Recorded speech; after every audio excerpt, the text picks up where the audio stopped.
of several kinds. Before he became an international star of stage and screen, actor Ken Page got his first taste of performing at a very young age, right here in St. Louis. First grade at St. Bridget of Aaron, Catholic school, Jefferson and Carr. Every year, once a year, the kids would all the nuns would have us all prepare a program for the pastor. And I sang a wonderful little tune called "Why Do We Tip Our Hats to the Priest?" And I think I still remember it to this day. It was with, oh God, was it? Why do we tip our hats to the priest, and why do we call him Father? He's like Christ, and how do I know? Holy orders told me so. But Ken wasn't totally hooked until a few years later, when he was about 12 years old and saw his first show at the Muny.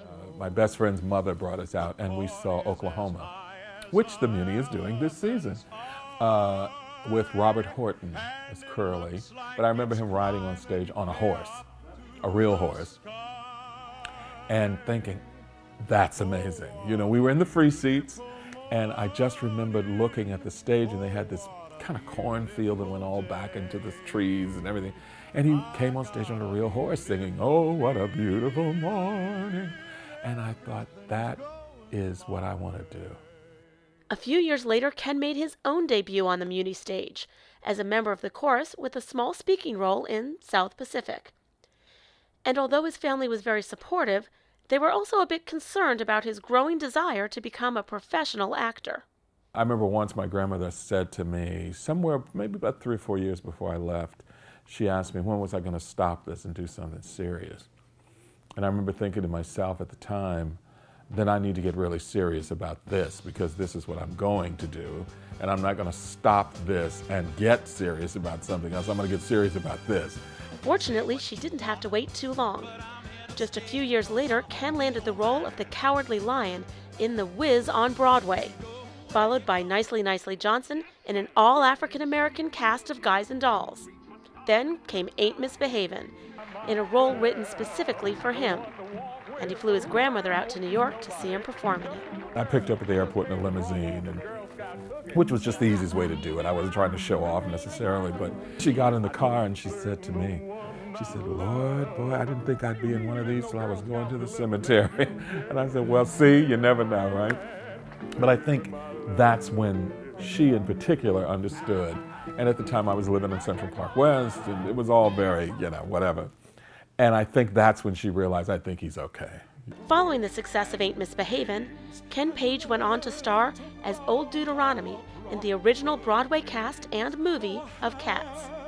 Around that time, he also became the voice of Oogie Boogie, the villain in Ken Burton's The Nightmare Before Christmas, who sang a song composer Danny Elfman based in part on Cab Calloway's tune, St. James Infirmary.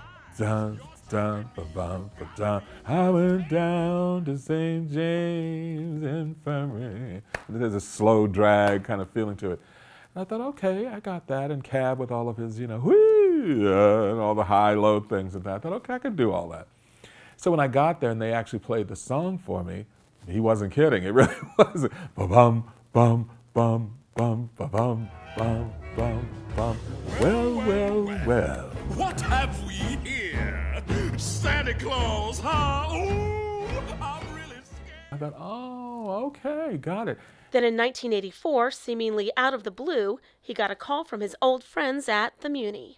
I got a call from Paul Blake, who was the artistic director at the time, producer, and he said, "Ken, darling, it's Paul Blake. Would you want to do Ain't Misbehavin'? You have any interest in it?" People here had not seen me unless they came to New York, and my family had not seen it. We had done by that time an NBC television special, which was aired on NBC, so they'd seen that, but they hadn't seen it live. And I thought, sure, why not do it? Since then, Ken has come back to the Muny nearly every summer, performing in more than 25 shows. An experience he says as an actor is not really much different than being on Broadway.